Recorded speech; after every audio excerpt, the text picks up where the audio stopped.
Hi friends!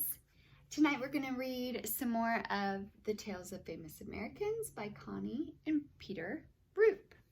We've read some of these before. Tonight we are going to learn about Sitting Bull. He was the Lakota Sioux leader and lived from 1831 to 1890. Sitting Bull was born in a teepee on the banks of the Missouri River in the Dakota Territory. The time was probably March of 1831.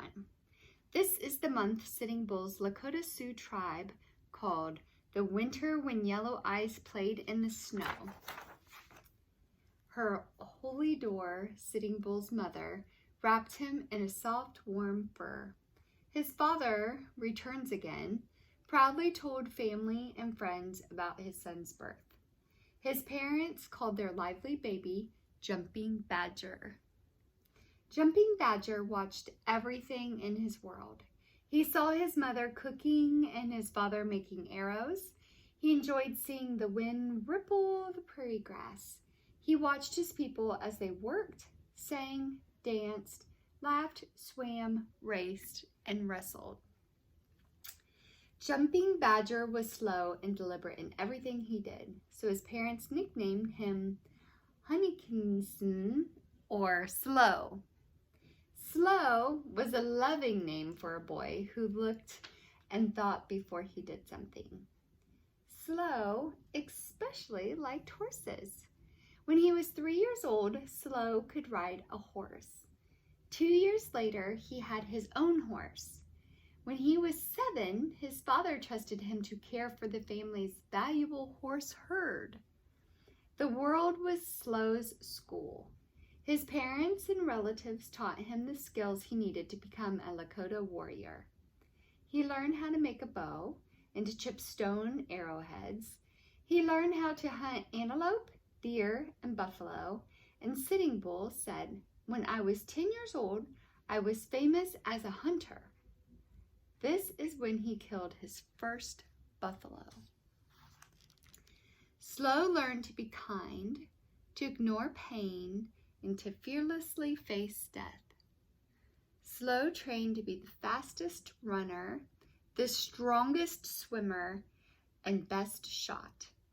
His favorite games were the hoop game, where he shot arrows through a rolling hoop and throwing them off their horses when he tried to knock his friends off their horses.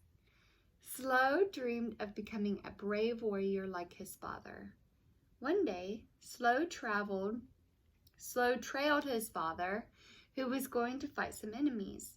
His father was angry when he discovered that his son had followed him, but he let Slow join the fight. During the battle, Slow counted coup, or touched an enemy, for the first time. To count coup was a very brave thing to do because Slow had to ride close enough to his enemy to touch him with a stick. To honor this act, Slow was given a new name, Sitting Bull. Sitting Bull, a skilled leader, became a warrior feared by his enemies. He was also a talented singer who created many battle and hunting songs.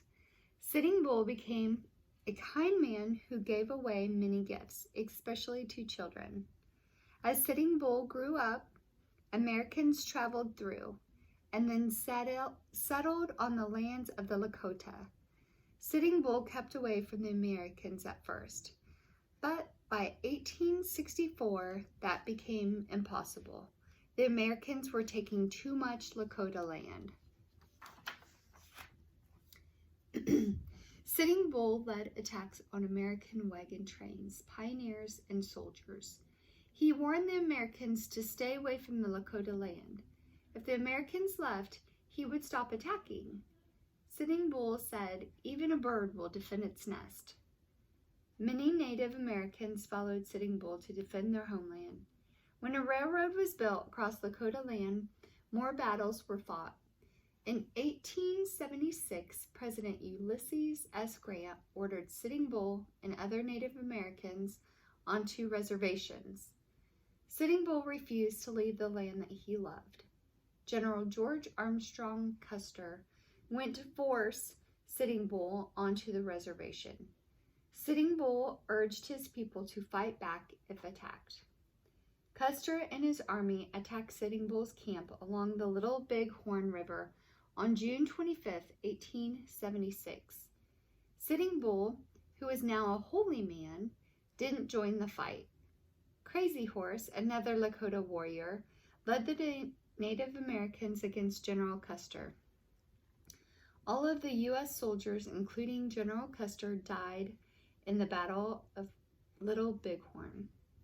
The victorious Native Americans split into small groups and scattered to find safety. Sitting Bull and his band escaped to Canada. Sitting Bull knew that the U.S. Army was too powerful to defeat. 5 years later, hunger, sickness, and cold forced Sitting Bull to return to the United States. On July 19, 1881, he surrendered, saying, "I wish it to be remembered that I was the last of my tribe to surrender my rifle." Sitting Bull remained a leader on the Standing Rock Reservation in South Dakota. People came to see him and talk with him about Lakota life. Sitting Bull became famous around the world. In 1885, Buffalo Bill Cody invited Sitting Bull to join his Wild West show. More than 6,000 people saw Sitting Bull's first show in New York City. Sitting Bull soon grew tired of the show. He wanted to be home on his beloved prairie, so he returned to Standing Rock. In December 1890, Sitting Bull decided to go to the Pine Ridge Reservation for a final ceremony. Pine Ridge was south of Standing Rock. Major James McLaughlin told Sitting Bull that he could not go to Pine Ridge. He was afraid Sitting Bull might try to lead a Native American uprising. Major McLaughlin ordered his Lakota policemen to arrest Sitting Bull. Before he could leave, however, Sitting Bull was shot and killed. Sitting Bull was buried near Mobridge, South Dakota, on the banks of the Missouri River, where he was born 59 years earlier. Today, a tall statue of Sitting Bull gazes out over the world he loved so much and fought so hard to save. That's the end about Sitting Bull. I hope you enjoyed this story. I'll see you again soon, friends.